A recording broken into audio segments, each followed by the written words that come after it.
So hello everyone and welcome back to my channel. So in today's video we are going to do class 10th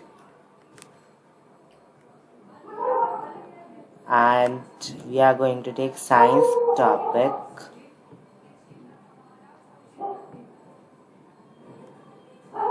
And the chapter is chapter number 12 and name of the chapter is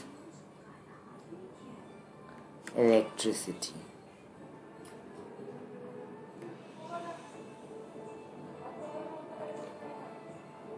सो ये हमारे syllabus का one of the most important chapter है. इसमें हमें बहुत सारे numericals देखने को मिलेंगे and we are going to see some laws, जैसे कि हमने क्लास 9th में कुछ लॉज देखे थे, न्यूटन का लॉ एंड उस तरीके से, मीन्स नॉट लॉ बट इसी तरीके की हम इसमें कुछ स्टेटमेंट्स देखेंगे कि किसने क्या स्टेट करा है. And the chapter is going to be interesting. हमने जो इलेक्ट्रिसिटी का जो सर्किट डायग्राम देखा है वो सब आएगा. So overall if we say chapter is interesting, but if आपको समझ में नहीं आए then it is going to be difficult. So you have to understand it कि ताकि अगर इसमें से न्यूमेरिकल्स कोई भी आ जाए so you will be able to do that very easily. So first of all overview के लिए कि इस चैप्टर में हम क्या क्या चीज़ें पढ़ेंगे, एक शॉर्ट समरी टाइप. हम यहाँ पे एक फ्लो चार्ट ले रहे हैं. तो सबसे पहला जो टॉपिक है इसमें वो है इलेक्ट्रिक करंट. अभी ये सारी चीज़ें डिटेल में भी हम करेंगे, बट अभी एक जस्ट हमारा ओवरव्यू है कि चैप्टर किस बारे में है और क्या क्या चीज़ें आएंगी. तो इलेक्ट्रिक करंट सबसे पहले इसकी ऐसा ही यूनिट यहाँ पे बताई गई जो कि क्या है, एम्पियर.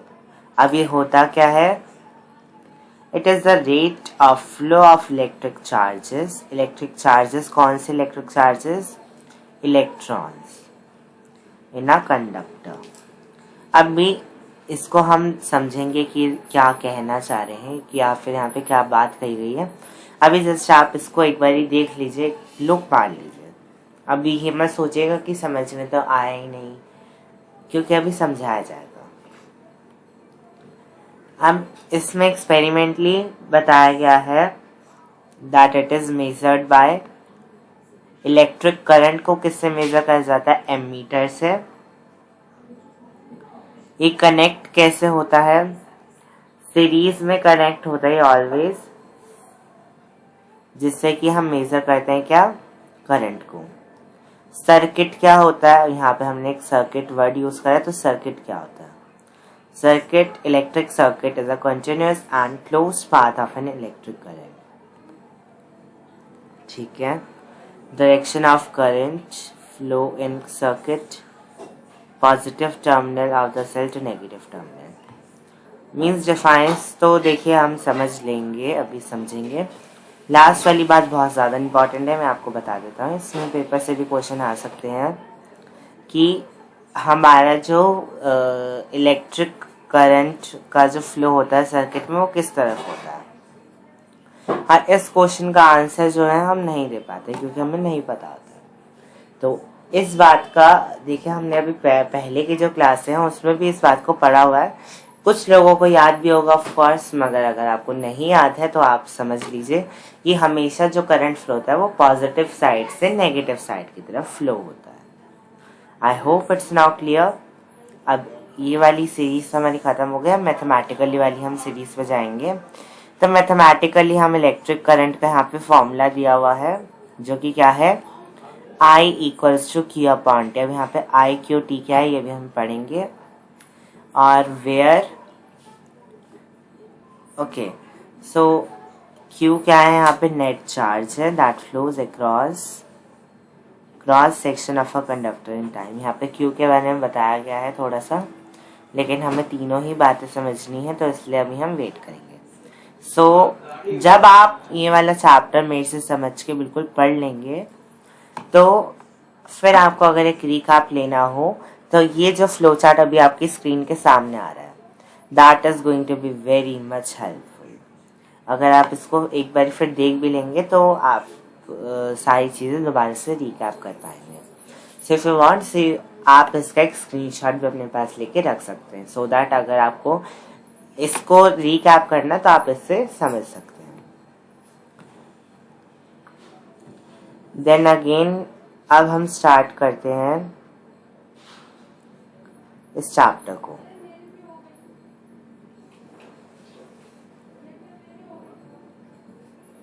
अब देखें यहाँ पे हमारे ह्यूमन आई से कैसे चैप्टर जो है कनेक्ट हो रहा है उसके बारे में बताया गया है। तो पहले इनका आंसर आई वांट दैट आप दें, बिकॉज ये चैप्टर आपने 11 से पहले आपने 10 आई होप सो पढ़ लिया होगा, human I and the colourful world. तो इसके आंसर आपको देने हैं कमेंट सेक्शन में।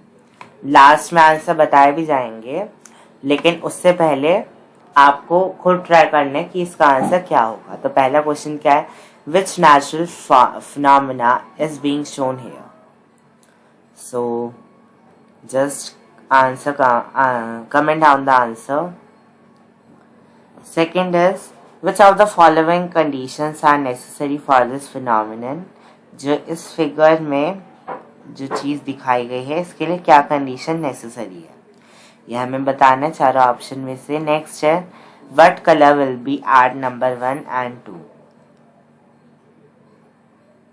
ये एक रेनबो की पिक्चर है, तो यहाँ पे कह रहे हैं कि नंबर 1 और नंबर 2 पे कौन सा कलर होगा, तो ये आपको बताना है। Then next question is, dispersion of white light by glass prism shows. तो कौन सा फिनोमेना शो करता है आपको ये बताना है इसमें। And the last question is, the phenomenon which is यार responsible for such kind of formation are. तो आपको इस फिनोमिनन का नेम बताना है। ये थे हमारे 5 क्वेश्चन। आई होप साहब ने कमेंट कर दिया होगा आंसर, नहीं करा है अब आपको नहीं आता था, तो अब इसका आंसर हम देख लेते हैं। हम लास्ट से स्टार्ट करते हैं, लास्ट क्वेश्चन हमारे सामने और आंसर भी है, तो हम यहीं से स्टार्ट करेंगे। तो लास्ट क्वेश्चन पूछा गया है, बताया गया है that the phenomena which is या are responsible for such kind of formation. मतलब अभी तक जो हमारे जो क्वेश्चन आए उनमें से आपको समझ में आ रहा होगा कि कुछ कुछ यहाँ पे चीजें हो रही हैं, तो इसके पीछे कौन सा फिनोमेना है। तो इसका आंसर होगा answer A, option A is correct, atmospheric refraction और इंटरनल रिफ्लेक्शन। क्योंकि यहाँ पे रेनबो फॉर्मेशन के बारे में बताया जा रहा है आगे के क्वेश्चंस में, और बाद में यहाँ पे dispersion of white light by glass prism. तो एक तो इसमें एटमॉस्फेरिक रिफ्रैक्शन होता है, इंटरनल रिफ्लेक्शन होता है।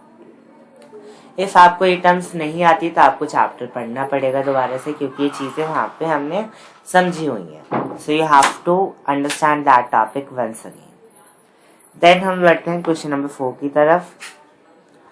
4 है कि dispersion of white light by glass prism shows, and the correct answer is option A, spectrum. अब इसमें डेफिनेशन तो मैं सबकी नहीं दूंगा, बिकॉज दैट वीडियो बहुत ज़्यादा लंबी हो जाएगी अभी हमें, क्योंकि इस चैप्टर के बारे में भी समझना है और रिलेट करना है हमें दोनों चीज़ों को। देन अब हम इन वाले क्वेश्चंस को देख लेते हैं। विच natural phenomena is shown here, rainbow formation, ये हम पढ़ चुके हैं। Which of the following conditions are necessary for this phenomenon? The sun should be behind us, it should have rained, and the sun should be present. Both can be. Which color will be at number 1? तो इसके लिए आपको याद रखना है Vibgyor, VIBGYO।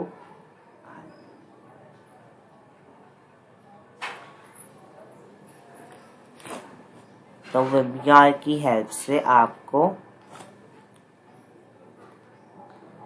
Find करना है, and इसमें लेबलिंग नहीं हुई है 1 and 2 की। Okay, so first of all मैं आपको यहाँ पे बता दूँ कि जो ये वाली जो चीज़ है ये नंबर 1 है, और ये वाली चीज़ यहाँ पे नंबर 2 है। तो पहला कलर हमें बताना और सबसे लास्ट कलर हमें बताना देख के। तो वो फर्स्ट नंबर, तो इसका ऑप्शन है ऑप्शन सी।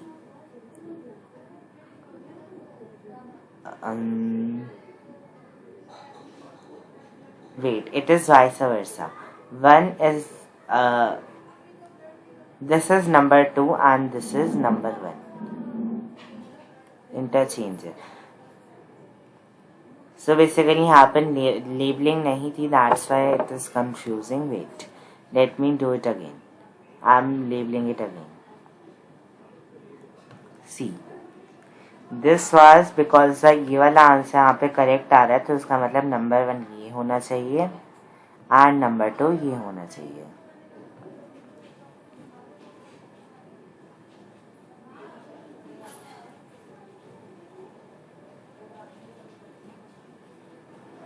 एंड हम वेबग्योर के अकॉर्डिंग भी देखें तो VIB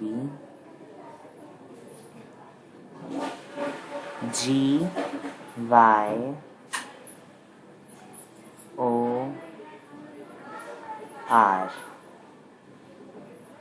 तो लास्ट होता है वॉयलेट एंड फर्स्ट होता है रेड।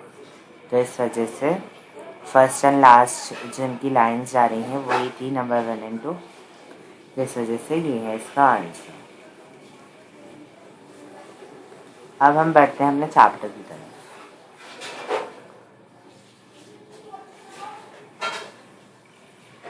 तो सबसे पहले आता है हमारा चार्ज। चार्ज क्या होता है? Charge is a fundamental particle in an atom and it may be positive और नेगेटिव।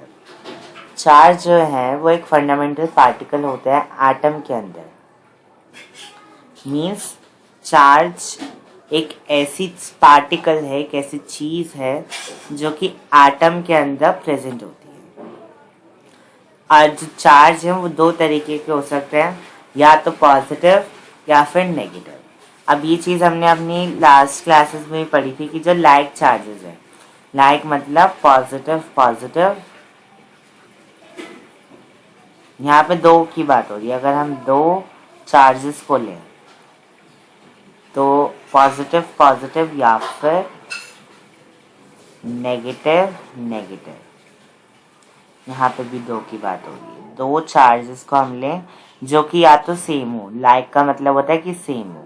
यहाँ पे अगर पॉजिटिव पॉजिटिव और नेगेटिव नेगेटिव को लें तो अगर हम इन दोनों को साथ में रखेंगे तो एक दूसरे को रिपेल करेंगे, मतलब एक दूसरे से दूर जाएंगे, अपने आप अट्रैक्ट नहीं होंगे। लेकिन वही हम बात करें अनलाइक चार्ज की, जैसे कि प्लस और माइनस या फिर माइनस और प्लस, मीन्स एक ही बात है, हम कैसे भी रख लें। तो प्लस माइनस से माइनस प्लस अगर हम रखें तो ये दोनों अपोजिट चार्जेस हैं और ये क्या करेंगे, एक दूसरे से चिपक जाएंगे। जैसे हम इनको पास में लाएंगे तो वो अट्रैक्ट हो जाएंगे। तो ये बात हमारी पुरानी थी, एक कॉन्सेप्ट में था, लेकिन इसमें समझना ज़रूरी है। अब इसके बाद आता है कूलम। कूलम क्या होता है? It is the SI unit of charge. This is important that आपसे क्वेश्चन आ सकता है कि चार्ज की SI यूनिट क्या होती है, तो आप कहेंगे coulomb is the SI unit of charge. अब यहाँ पे ये भी बताया गया है कि एक कूलम कितने का होता है, उसकी वैल्यू दी गई है। सो क्या वैल्यू है? 1 coulomb charge equals to charge present on approx into 6 into 10 raised to the power 18 electrons. So this is the way to calculate, not calculate मतलब ऐसा करके कैलकुलेट करा गया था, लेकिन जो हमें क्वेश्चंस में यूज़ करनी है वो कौन सी होगी? एक तो ये वाली है और एक प्रोटॉन की भी होती है, वो यहाँ पे नहीं दी गई है। प्रोटॉन की और इलेक्ट्रॉन की आई मीन सेम ही होती है, लेकिन हमें ये पता होना चाहिए कि प्रोटॉन की भी होती है सेम, वो चीज़ यहाँ पे नहीं दी गई है। प्रोटॉन,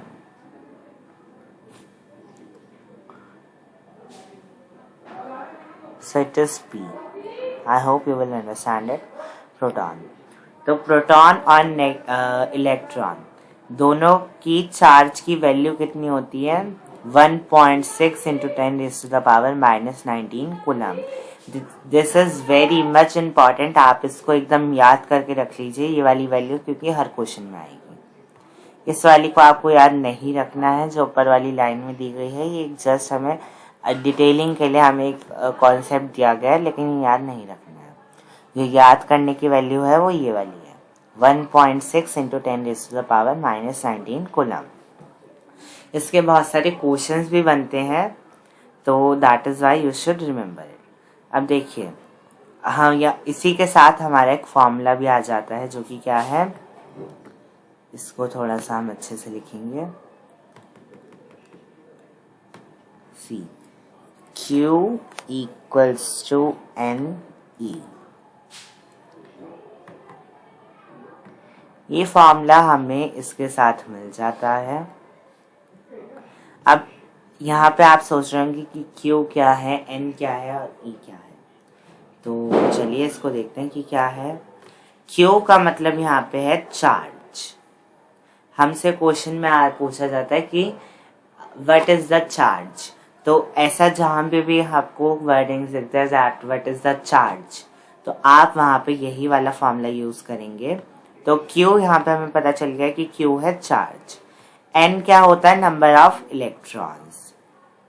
अगर हमें इलेक्ट्रॉन्स दिए हुए हैं या फिर अगर हमें चार्ज दिया हुआ है और हमें ये वाली वैल्यू E की जो वैल्यू ये हमें ऑलरेडी पता होती है। E की वैल्यू क्या होती है, चार्ज ऑन 1 इलेक्ट्रॉन, जो कि अभी हमने अभी पढ़ा है ये वाली। ये वैल्यू हमेशा सेम रहती है, इसमें हमें कुछ चेंज नहीं करना। चेंज जो आएगा वो आएगा या तो Q में या फिर N में। Q और N में से हमें कोई एक चीज को फाइंड करना होगा, और क्वेश्चन में दूसरी चीज हमें दी हुई होगी। या अगर हमें Q ढूंढना होगा तो हमें N दिया होगा, और अगर हमें N ढूंढना होगा तो हमें Q दिया होगा। एक चीज हम उसमें हमेशा दी हुई होगी। आई होप ये आपको समझ में आ गया होगा। Q equals to NE। Q charge, N number of electrons and E is the charge on 1 electron। इसके क्वेश्चंस भी काफ़ी सारे आते हैं एग्जाम में, so you must be prepared with this formula. And formulas इसमें बहुत सारे आएंगे, इसलिए आप एक जगह नोट डाउन करते चलिए सारे के सारे फार्मूलाज। नेक्स्ट टॉपिक हमारा जो आता है वो क्या है, करंट। करंट क्या होता है, the rate of flow of charge is called current. कि किस रेट से, किस अमाउंट में जो चार्ज है वो फ्लो हो रहा है, उसको हम क्या बोलते हैं, करंट। अब करंट का भी एक फॉर्मूला होता है, I equals to Q upon T। जो ये फॉर्मूला दिया हुआ है, this is the formula of current. अब यहाँ पे I जो है वो क्या है, करंट होता है। Q क्या है, चार्ज, और T क्या है, time. I equals to Q upon T।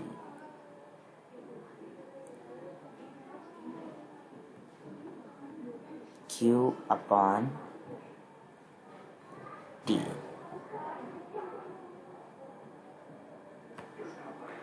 ये वाला फॉर्मूला भी याद रखना है हमें, और हमें ऐसा यूनिट भी याद रखनी है। सब में जो पहला फॉर्मूला था इसमें कोई ऐसा यूनिट नहीं आएगी चार्ज की, क्योंकि अगर हमें ढूंढना होगा तो वो तो कूलम भी हो जाएगी उसकी ऐसा यूनिट, अगर हमें चार्ज ढूंढना होगा। तो नंबर ऑफ इलेक्ट्रॉन्स ढूंढने होंगे तो उसकी कोई यूनिट नहीं होती है, बस इतना ही है। ई तो हमें पहले से ही पता है, तो इसलिए ई के बारे में कुछ जानने की ऐसी जरूरत नहीं है।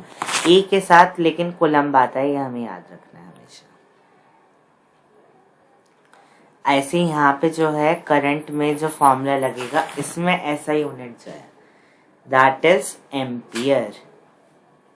ए, जिसको हम डिनोट किससे करते हैं, ए से। ऐसी जो चार्ज में था कूलम, उसको हम सी से डिनोट करते हैं, और करंट के ऐसा यूनिट को हम ए से डिनोट करते हैं। आप एक टेबल बना लीजिए अपने पास सारे फॉर्मूलाज की और एसआई यूनिट की, क्योंकि अभी और भी एसआई यूनिट आएंगी, तो हमें बिल्कुल भी कंफ्यूज नहीं होना है। अब यहाँ पे कुछ और वैल्यूज दी गई हैं, लेकिन ये यूजफुल नहीं है, इसलिए मैं आपको ये नहीं बताऊंगा। क्योंकि हमें टॉपिक से बाहर भी नहीं जाना है, क्योंकि अगर हम ये ऑफ कोर्स हमारी नॉलेज के लिए ज़रूरी है, लेकिन तब जब हम अपनी एनसीईआरटी को बिल्कुल फिनिश कर लें, पूरी अच्छे से जब चीज़ें हो जाए, उसके बाद हम इसको कर सकते हैं as an extra thing. But अगर हमें अभी सिलेबस की चीज़ें नहीं पता चली तो फिर we will not be able to understand the topics and the things. तो इस वजह से हम अभी बाहर नहीं जाएंगे बिल्कुल भी टॉपिक से, क्योंकि हमें बस अभी इतनी चीज़ याद रखनी है दैट ऐसा unit of current is ampere. अब एक और चीज़ आती है दैट करंट किससे हम मेजर करते हैं, एमीटर से। मैं आपको पहले भी बता चुका हूँ। और एम मीटर का यहाँ पे सिंबल भी दिया गया है, जो कि क्या है, ये वाला सिंबल। वैसे इसको सर्कल में ए बना के भी करा जाता है।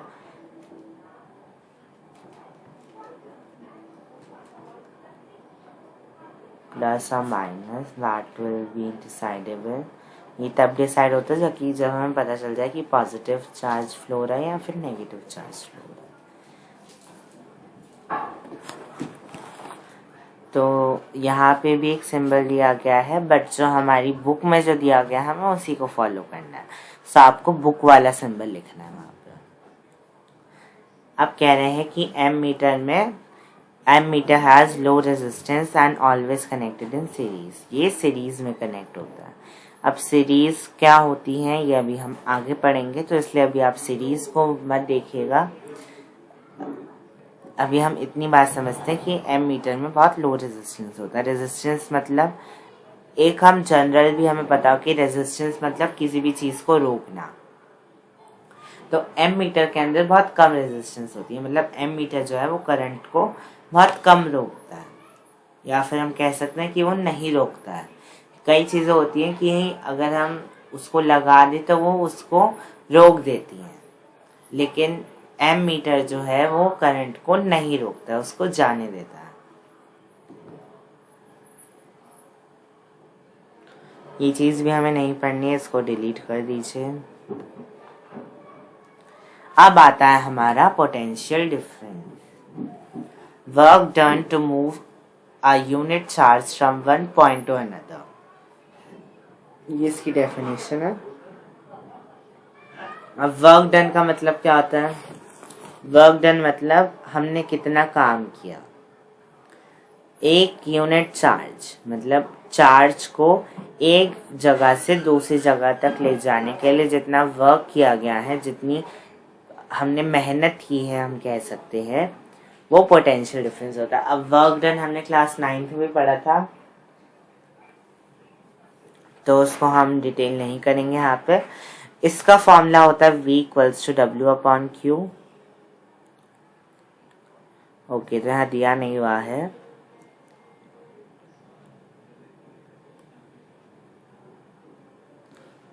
तो V क्या होता है यहाँ पे? पोटेंशियल डिफरेंस को हम कहते हैं V। W क्या है? Work done. और Q क्या है? हम अभी तक पढ़ते आ रहे हैं, देखिए मैं आपको दिखाता हूँ। Q का मतलब होता है चार्ज। तो V = W/Q। अब पोटेंशियल डिफरेंस की ऐसा यूनिट क्या होती है? वोल्ट। यहाँ पे लिया हुआ है कि ऐसा unit of potential difference equals two volt. तो वोल्ट की यहाँ पे डेफिनेशन भी दी गई है, मोस्ट इम्पॉर्टेंट डेफिनेशन है। ये हमसे जनरली क्वेश्चन में पूछा जाता है पेपर में कि डिफाइन 1 वोल्ट। तो आप ये वाली डिफाइन लिख के आएंगे वहाँ पे कि when 1 joule work is done in carrying 1 coulomb charge, then potential difference is called 1 volt. कि जब 1 जूल जितना वर्क किया गया 1 कूलम चार्ज को कैरी करने के लिए, तो तब हम कह सकते हैं कि पोटेंशियल डिफरेंस जो है वो 1 वोल्ट है। 1 वोल्ट की डिफाइन हम कर चुके हैं। सेम डिफाइन दी गई है वोल्ट मीटर। वोल्ट मीटर क्या होता है? जो इंस्ट्रूमेंट वो पोटेंशियल डिफरेंस को मेजर करने के लिए यूज किया जाता है, कि जिससे हम पोटेंशियल डिफरेंस को नाप सकते हैं, उसको हम क्या बोलते हैं? Volt meter. तो इस चीज़ के बारे में भी हमें अच्छे से बिल्कुल पता करके रखना है कि वोल्ट मीटर क्या होता है, एम मीटर क्या होता है। ये दो टर्म्स हमें बिल्कुल अच्छे से याद रखनी है। इट हैज़ हाई रेजिस्टेंस और ये पैरेलल सीरीज में कनेक्ट होता है। पैरेलल क्या होता है अभी हम बाद में समझेंगे। अच्छा, अब यहाँ पे आ गया कि इसमें हाई रेजिस्टेंस होता है, मतलब ये करंट को फ्लो होने से रोक लेता है जब इसको हम लगाते हैं। तो ये बात हमें ध्यान में रखनी है। अब इसका सिंबल जो है वो अभी हम नीचे देखेंगे। ये वाला सिंबल हम अभी नेग्लेक्ट कर रहे हैं because it is not the one जो कि हमें पेपर में बनाना है। Cell is the simplest device to maintain potential difference. अगर हमें पोटेंशियल डिफरेंस को मेंटेन करना है तो हम सेल का यूज़ कर सकते हैं। और करंट हमेशा ज़्यादा पोटेंशियल डिफरेंस से लोअर पोटेंशियल डिफरेंस की तरफ मूव करता है। So you have to make sure that। अब आते हैं कुछ सिंबल्स जो कि हम कॉमनली यूज करते हैं सर्किट में। सबसे पहला सिंबल है इलेक्ट्रिक सेल का। इलेक्ट्रिक सेल का सिंबल बहुत ज़्यादा इजी है बनाना इसको। तो ये है इसका सिंबल। बैटरी में क्या होता है, जो सेल होते हैं उसको हम 3-4 बार बनाते हैं। जैसे कि इसको, ये वाली चीज़ हमने एक बार ही बनाई थी, इसको हम 3-4 बारी बना देते हैं तो वो क्या बन जाती है, बैटरी बन जाती है। अच्छा, हमें ये ध्यान रखना है कि जो बड़ी वाली जो लाइन है वो पॉजिटिव होगी और जो छोटी वाली लाइन है वो नेगेटिव साइड होगी। की मतलब जो स्विच होता है वो ओपन है या क्लोज है, इसका साइन है। वायर जॉइंट का ये साइन है। इस तरीके से वायर जॉइंट होती है और वायर क्रॉस कर रही है बिना जुड़े हुए। मीन्स ये यहाँ पे ये हो गया कि वायर यहाँ पे तीनों आके जुड़ रही हैं, लेकिन हमें कोई ऐसी वायर दिखानी जो कि एक दूसरे को ओवरलैप करके जा रही हैं, तो उसके लिए ये वाला सिंबल होगा। इलेक्ट्रिक बल्ब का सिंबल है ये वाला हम यूज़ करते हैं। तो बिल्कुल असली वाला बल्ब है, तो इसलिए हम इसको जनरली नहीं बनाते हैं, हम यही वाला सिंबल यूज़ कर लेते हैं। फिर रेजिस्टेंस अभी हम पढ़ेंगे क्या होता है, तो उसका सिंबल हम देख लेते हैं, लेकिन यहाँ पे ये इसका सिंबल है। रियोस्टाट, ये भी एक चीज़ अभी आगे आएगी, तो इसका सिंबल भी आप देख लीजिए। ये इसका सिंबल है। या तो आप ऐसे बना सकते हैं या तो आप इसको ऐसे बना सकते हैं। एम मीटर का सिंबल यहाँ पे ऐसे दिया हुआ है, लेकिन हमें अपनी बुक को फॉलो करना है। जैसा सिंबल हमारी बुक में दिया हुआ है हम बिल्कुल सेम टू सेम वैसा ही सिंबल यहाँ पे बनाएंगे। And same goes for volt meter. Volt meter में भी हमारा जैसा सिंबल बुक में दिया हुआ हम वैसे ही बनाएंगे। हमें अगर हम ये वाला बना देंगे तो इसमें हमारे मार्क्स नहीं कटेंगे, लेकिन स्टिल अब जो टीचर्स वहाँ पे जो चेकिंग के लिए बैठी हुई हैं, we don't know their mentality. वो तो कहेंगी दैट स्टूडेंट्स को नहीं पता था तो उन्होंने कहाँ से बना दिया। तो इस वजह से कई टीचर्स जो है वो बिल्कुल एनसीईआरटी के बुक को ही लेके चलती हैं। तो इस वजह से हमारी एनसीईआरटी में जो डायग्राम दिया मैं उसी को रेफर करता हूँ। इसके बाद आता है हमारा ओम्स लॉ। ओम्स लॉ क्या होता है, ये एक लॉ है जो कि क्या स्टेट करता है, पोटेंशियल डिफरेंस अभी हम पढ़ के आए थे क्या होता है, अक्रॉस 2 पॉइंट्स, मतलब 2 पॉइंट्स के बीच में जो पोटेंशियल डिफरेंस है of a metallic conductor. Means एक अच्छे कंडक्टर में मेटालिक जो चीज़ें होती हैं वो अच्छी कंडक्टर होती हैं, तो इसलिए मेटालिक कंडक्टर वो क्या होता है, वो डायरेक्टली प्रोपोर्शनल होता है। मतलब पोटेंशियल डिफरेंस 2 पॉइंट के बीच में एक मेटालिक कंडक्टर में वो क्या होता है, डायरेक्टली प्रोपोर्शनल होता है। किसके डायरेक्टली प्रोपोर्शनल होता है, करंट के, जो कि पास कर रहा है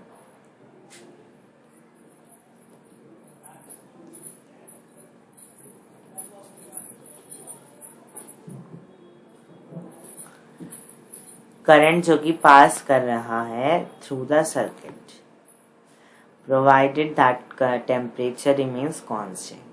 मीन्स जो पोटेंशियल डिफरेंस है वो डायरेक्टली प्रोपोर्शनल है करंट के, कैसे, कौन से करंट के, जो कि पास कर रहा है उस सर्किट में, और उसमें कंडीशन दी हुई है कि वहाँ पे टेम्परेचर जो है वो एक ही जैसा रहना चाहिए। ये नहीं है कि टेम्परेचर शिफ्ट हो, टेम्परेचर एक जैसा रहना चाहिए।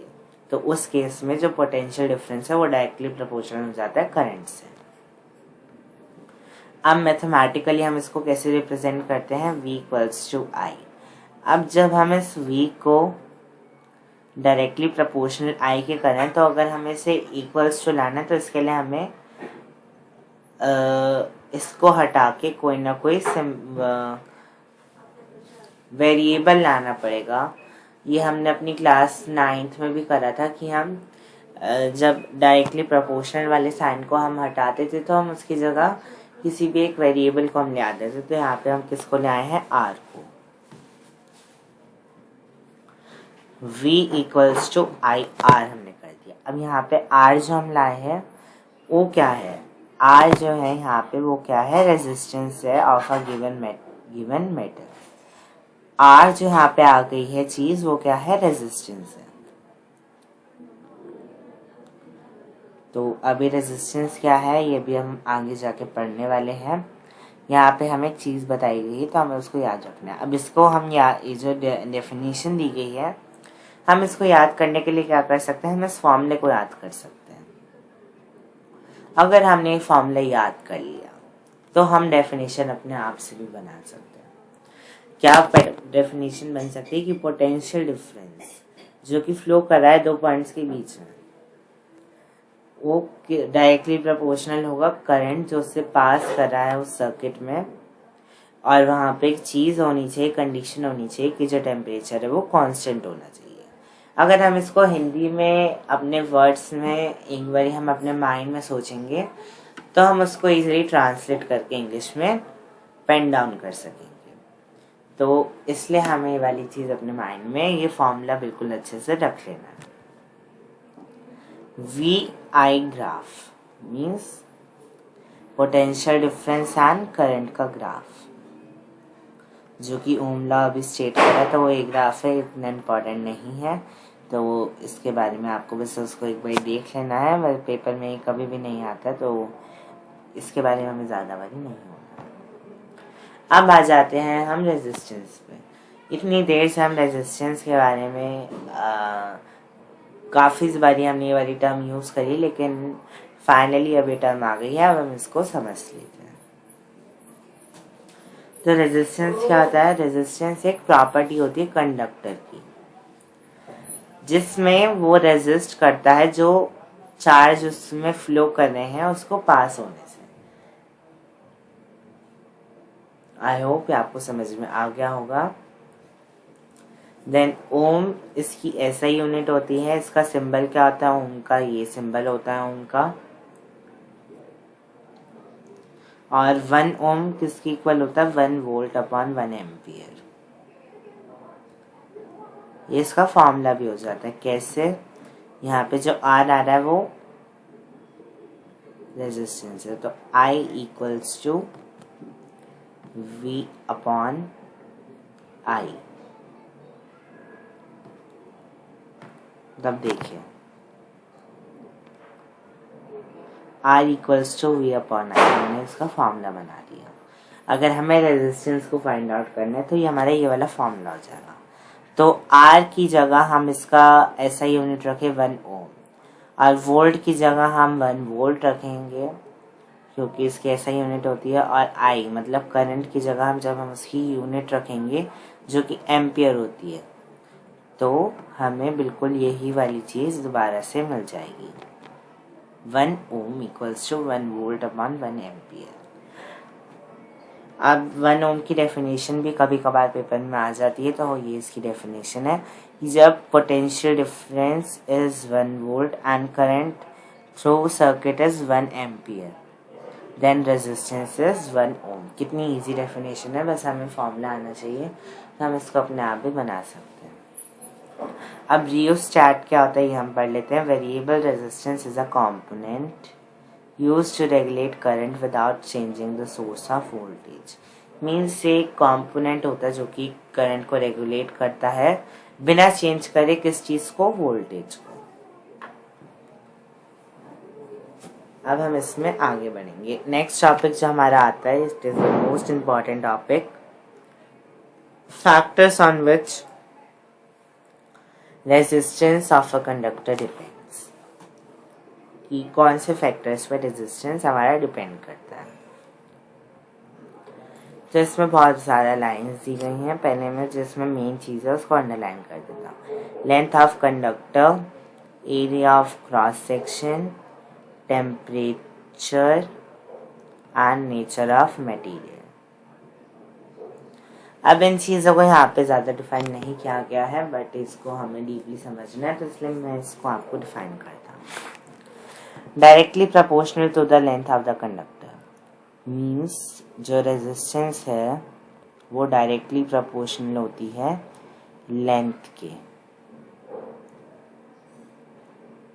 कि जितनी ज़्यादा लेंथ होगी रेजिस्टेंस उतनी ही ज़्यादा होगी। जैसे जैसे लेंथ बढ़ेगी वैसे वैसे रेजिस्टेंस भी बढ़ती जाएगी। ये हो गई लेंथ ऑफ अ कंडक्टर।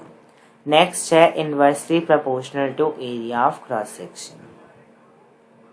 इसका मतलब क्या है? R is inversely proportional to area of cross section.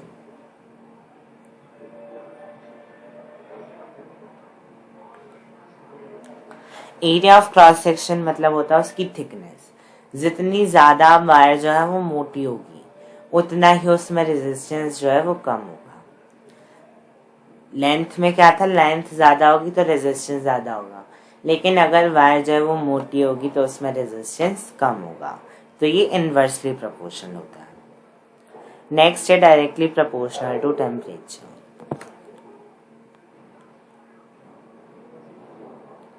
R is directly proportional to temperature। मतलब जितना ज़्यादा टेम्परेचर होगा उतनी ही रेजिस्टेंस भी ज़्यादा होगी, और जितना कम टेम्परेचर होगा उतनी ही रेजिस्टेंस भी कम होगी। नेक्स्ट है नेचर ऑफ मटेरियल।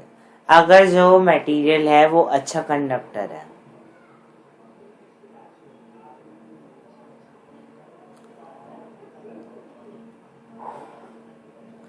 अगर तो वो अच्छा उसका कंडक्टर है इलेक्ट्रिसिटी का, जैसे कि आयरन, कॉपर, ये वाली चीज़ें जो हैं ये अच्छी कंडक्टर है, तो रेजिस्टेंस जो है वो कम होगी। लेकिन कोई ऐसी चीज़ आ गई जो कि अच्छी कंडक्टर नहीं है करंट की, तो उसमें रेजिस्टेंस कम होगी। तो नेचर ऑफ मटेरियल भी आई थिंक आपको क्लियर हो गए होंगे चारों के चारों पॉइंट्स। एंड हमें इन्हीं वाले तरीके से याद रखना है, इसी सिंबॉलिक फॉर्म में, ताकि हम पेपर में इनको बिल्कुल भी ना भूल जाएं। आगे आती है हमारी रेजिस्टिविटी। रेजिस्टिविटी का साइन क्या होता है? ये वाला। It is defined as the resistance offered by a cube of a material of side 1 metre when current flows perpendicular to its opposite faces. इसका मीनिंग क्या है? रेजिस्टेंस जो कि ऑफर की गई है क्यूब ऑफ अ मटेरियल, कि कोई भी मटेरियल जो है उसकी साइड का अगर हम क्यूब कर दें, मीन्स उसको थ्राइस हम मल्टीप्लाई कर दें, 3 बार ही मल्टीप्लाई कर दें, और कब? जबकि करंट फ्लो कर रहा हो परपेंडिकुलर। परपेंडिकुलर कैसे होता है? इस तरीके से, उसकी to its opposite faces, means इस तरीके से ऑपोजिट फेसेस में करंट फ्लो कर रहा, तो उसको हम क्या बोलते हैं? रेजिस्टिविटी। ये रेजिस्टेंस जहाँ ऑफर की गई हो किस चीज़ से? किसी भी साइड ऑफ अ मटेरियल के क्यूब से। कब? जबकि करंट फ्लो कर रहा हो परपेंडिकुलर उसके ऑपोजिट फेसेस में, तो उसको हम क्या बोलते हैं? रेजिस्टेंस। अब इसकी ऐसा यूनिट क्या होती है? ओम मीटर। इसको ये सिंबॉलिक फॉर्म है, ये रिटन फॉर्म है।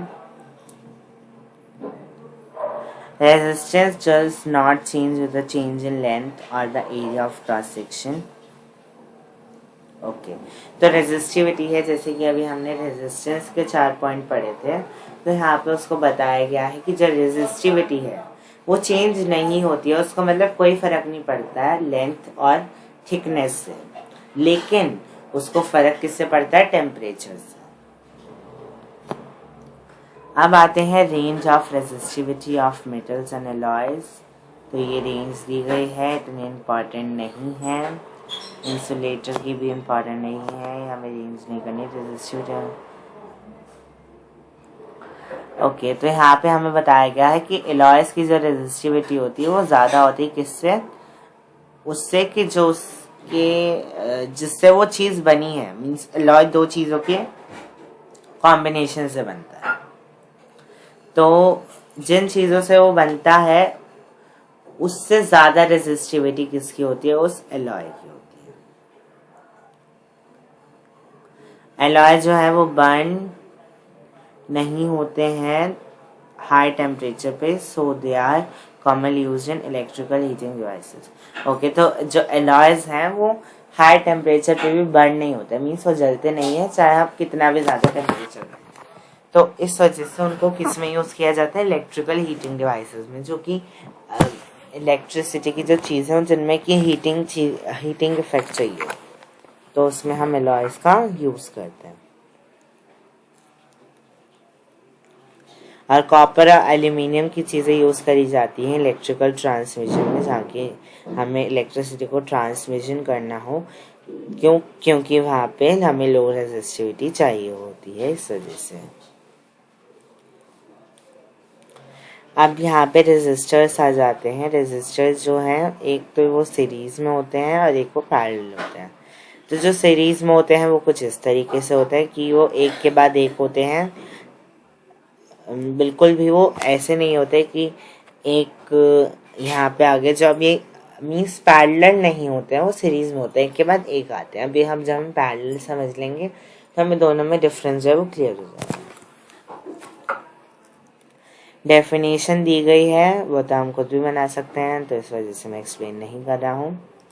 अगर हमें पूछा जाए कि टोटल रेजिस्टेंस कितना है इस वाले डायग्राम में, तो हम क्या बोलेंगे, R1 plus R2 plus R3। ये इसकी वैल्यू हमें दी हुई होगी पहले से ही, R1 की, R2 की और R3 की वैल्यू हमें पहले से दी होगी। किस में दी होगी, ओम में। ओम में हमें वैल्यू दी हुई होगी, कोई मीन्स यहाँ पे चीज़ होगी साथ में ओम होगा, जैसे कि 3 ओम, 4 ओम और 5 ओम।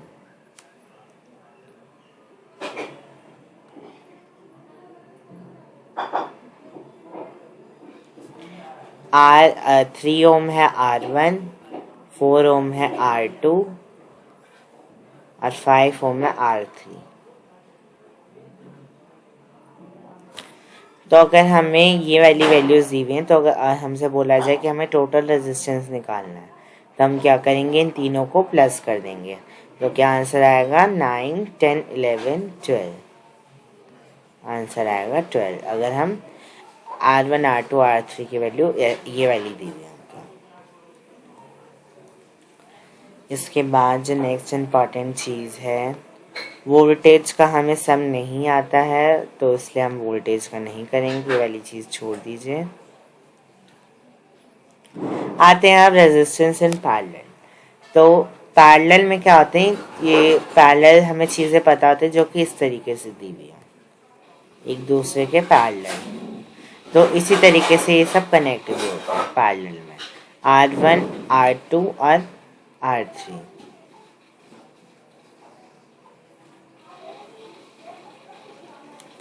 अब देखिए, मैं यहाँ पे वैल्यूज चेंज नहीं कर रहा हूँ,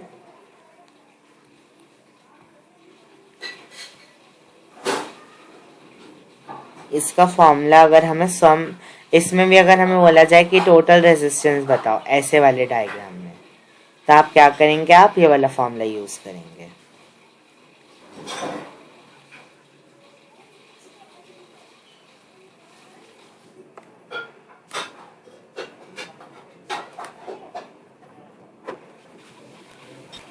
करेंगे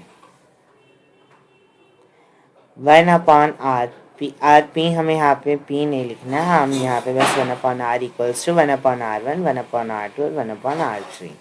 तो अगर हम पहले वाले क्वेश्चन की बात करें तो R1 की जगह हम 3 लिख देंगे, R2 की जगह हम 4 लिख देंगे और R3 की जगह हम 5 लिख देंगे। और जब हम इन सबको सॉल्व कर लेंगे तो हमें क्या मिल जाएगी, टोटल रेजिस्टेंस। इसके लिए हमें कुछ क्वेश्चन सॉल्व करने पड़ेंगे, जो कि हम देखते हैं कि हम इस वाली वीडियो में करेंगे या फिर अगली में। अभी हम देखेंगे यहाँ पे हमारा मेन मोटिव है इसको समझना और इसका फॉर्मूला हमें पता होना। तो अब यहाँ पे कुछ एडवांटेजेस दी हुई हैं जो कि पेपर में भी पूछ ली जाती हैं। ये मोस्ट इम्पॉर्टेंट है कि पैरेलल कॉम्बिनेशन सीरीज कॉम्बिनेशन से ज़्यादा अच्छा क्यों है, कि ये वाला हमारा ज़्यादा अच्छा और ये वाला हमारा कम अच्छा है, क्यों, ऐसी क्या चीज़ है, जिसका आंसर हमें यहाँ से मिलेगा। एक सीरीज सर्किट जो है वहाँ पे इफ अगर एक भी चीज़ खराब हो गई तो जो पूरा सर्किट है वो जो है खराब हो जाएगा। लेकिन अगर हमारी जो पैरेलल सीरीज अगर उसमें कोई एक चीज़ भी खराब होगी, देखिए अगर यहाँ पे कोई एक चीज़ खराब हो गई, ये वाला अगर खराब हो गया तो ये पूरा सर्किट यहीं पर ही बंद होकर ख़राब हो जाएगा, क्योंकि करंट आगे ही नहीं बढ़ पाएगा। लेकिन अगर यहाँ पे ये वाला पहला वाला अगर ख़राब हो गया तो भी उससे फ़र्क नहीं पड़ता, क्योंकि फिर ये वो वाली जगह छोड़ के यहाँ से भी करंट फ्लो कर जाएगा और ये वाले रास्ते से भी करंट फ्लो होके आगे बढ़ जाएगा। लेकिन सीरीज़ में ऐसा कुछ नहीं हो पाता है। Different appliances have different requirement of current. This cannot be satisfied in series as current remains same. तो क्या कह रहे हैं कि जो सीरीज वाले हैं इसमें सबको करंट एक बराबर मिल रहा है। ये नहीं है कि इसमें ज़्यादा मिल रहा है इसमें कम मिल रहा है, ऐसा कुछ नहीं है, सबको बराबर करंट मिल रहा है। मीन्स एक हमारा एसी है उसको भी बराबर करंट मिल रहा है, और वहीं हमारी एक लाइट है उसको भी बराबर करंट मिल रहा है। लेकिन ऐसे तो वर्क नहीं हो सकता ठीक से, क्योंकि फिर सारी चीज़ें प्रॉपर्ली वर्क नहीं करेंगी। लेकिन जो पैरेलल वाले हैं उसमें क्या होता है कि एसी को जितनी रिक्वायरमेंट है उसको उतना करंट मिलेगा, और लाइट को जितनी रिक्वायरमेंट है उसको उतना ही करंट मिलेगा। ऐसा नहीं है कि सबको दोनों को बिल्कुल सेम टू सेम मिलेगा। आज जो टोटल रेजिस्टेंस है पैरेलल वाले सर्किट में वो कम होता है काफ़ी। अब नेक्स्ट आ जाते हैं हम heating effect of electric current. इसके बाद जो चैप्टर है वो बस थोड़ा सा रह गया है तो इसको हम फिनिश कर देते हैं जल्दी से। If an electric current is purely resistive the source of energy continually get dissipated entirely in the form of heat. This is known as heating effect of electric current. क्या कह रहे हैं कि जो इलेक्ट्रिक करंट है वो अगर पूरी की पूरी तरीके से वो रेजिस्टिव है, मीन्स उसमें रेजिस्टेंस की जो है क्वालिटी है, तो द सोर्स ऑफ एनर्जी, तो जो एनर्जी का जो सोर्स है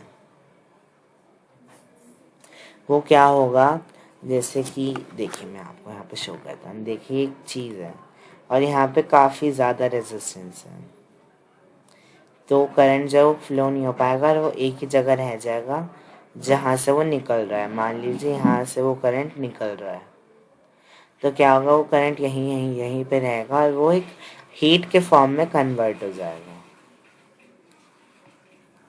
और इसी हीट को हम क्या कहते हैं, heating effect of electric current. इसका एक फॉर्मूला भी होता है E equals to P into T. E क्या है, जहाँ पे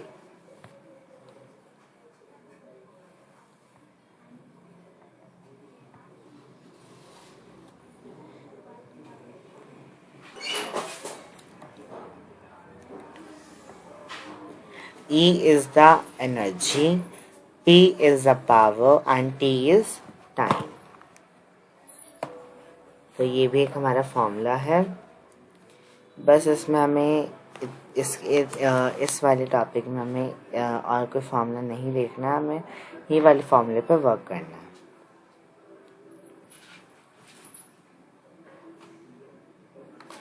तो अब यहाँ पे हम आते हैं जूल्स लॉ पे। जूल्स लॉ क्या होता है, it states that the heat produced in a resistor is means जो हीट प्रोड्यूस हो रही है रेजिस्टर में वो क्या होती है, directly proportional to the square of current. Heat जो है वो करंट के स्क्वायर से डायरेक्टली प्रोपोर्शनल है। मीन्स जितना ज़्यादा करंट का स्क्वायर होगा उतनी ज़्यादा हीट होगी। डायरेक्टली प्रोपोर्शनल होती है resistance of for a given current. जो रेजिस्टेंस होती है उससे भी वो डायरेक्टली प्रोपोर्शनल होता है कि जितनी ज़्यादा रेजिस्टेंस होगी उतनी ज़्यादा हीट होगी। और डायरेक्टली प्रोपोर्शनल होती है टाइम से कि जितनी देर तक वो करंट वहीं पर ही फ्लो होता जाएगा उतनी ज़्यादा हीट जो है वो बढ़ती जाएगी। सो इसको कंक्लूड करके एक फॉर्मूला बना दिया गया है, H equals to I square R T. H equals to I square R T. Just land यहाँ पे तीनों चीज़ों को ले लिया गया है, I square R and T. यहाँ पे इसकी कुछ चीज़ें बताई गई हैं, या आप वीडियो को पॉज करके खुद रीड कर सकते हैं। इसमें ऐसा कुछ नहीं है जो कि समझ में ना आए। अब इसके बाद जो हमारा फ्यूज़ भी इतना इम्पॉर्टेंट नहीं है, इलेक्ट्रिक पावर इसके बाद आता है हमारा, ये इम्पॉर्टेंट है। इलेक्ट्रिक पावर क्या होती है, the rate at which electric energy is consume, मतलब जिस रेट पे जो हमारी इलेक्ट्रिक एनर्जी है वो कंज्यूम हो रही है इन एन इलेक्ट्रिक करंट, उसको हम क्या बोलते हैं, इलेक्ट्रिक पावर। अब पावर का भी एक फॉर्मूला होता है, P इक्वल्स टू वी आई।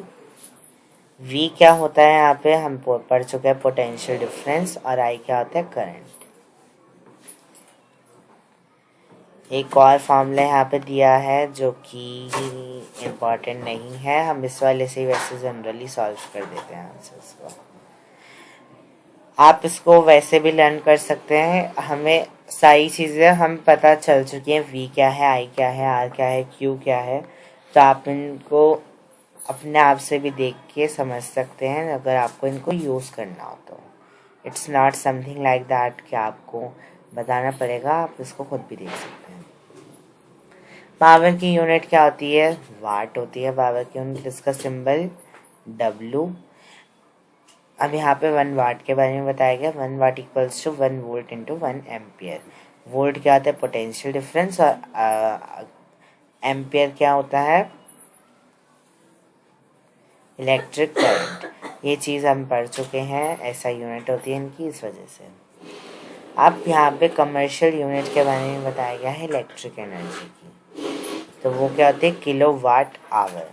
इसके बारे में हमने क्लास 9th में भी थोड़ा सा पढ़ा था, तो अभी 10th में इतना इम्पॉर्टेंट नहीं रह गया है। आप इसको रिवीजन के लिए देख लीजिए, 3.6 इंटू 10⁻⁶ जूल जो होती है वो 1 किलो वाट आवर के बारे में की कमर्शियल यूनिट है इसकी इलेक्ट्रिक एनर्जी की। And yes, here our chapter is over, हमारा चैप्टर यहीं पर ही ओवर होगा। अब देखिए यहाँ पे कुछ बहुत इजी और अच्छे क्वेश्चन दिए गए हैं जो कि आई थिंक हम इसी वीडियो में अटेम्प्ट कर लेते हैं।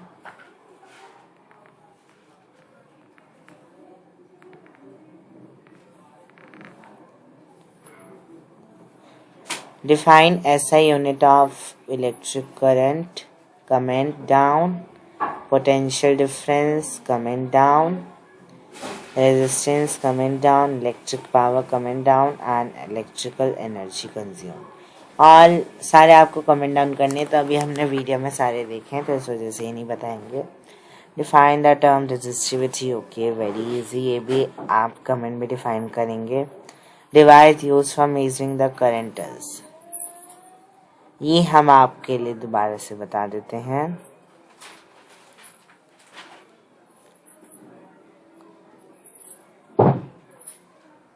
सी, हमने एक डिवाइस यहाँ पे पढ़ा था, उसका नेम क्या था, ammeter. Ammeter is the device which is used to measure electric current.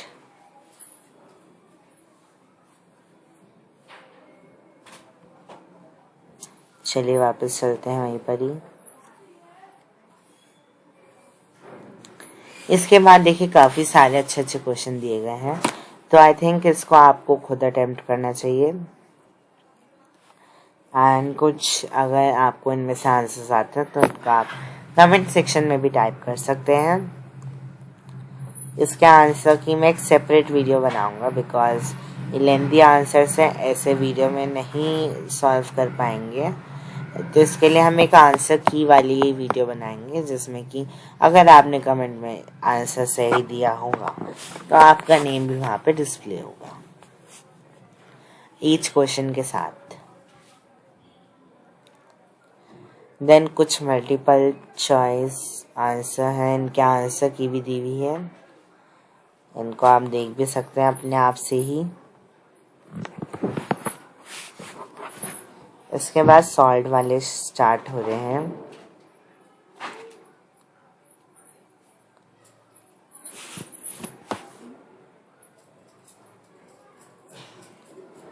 इसके बाद काफ़ी सारी एक्सरसाइज है जो कि सॉल्व है। So for that I want you to see the another video which I will make for this। मैं इसके लिए एक सेपरेट वीडियो बनाऊंगा फर्स्ट।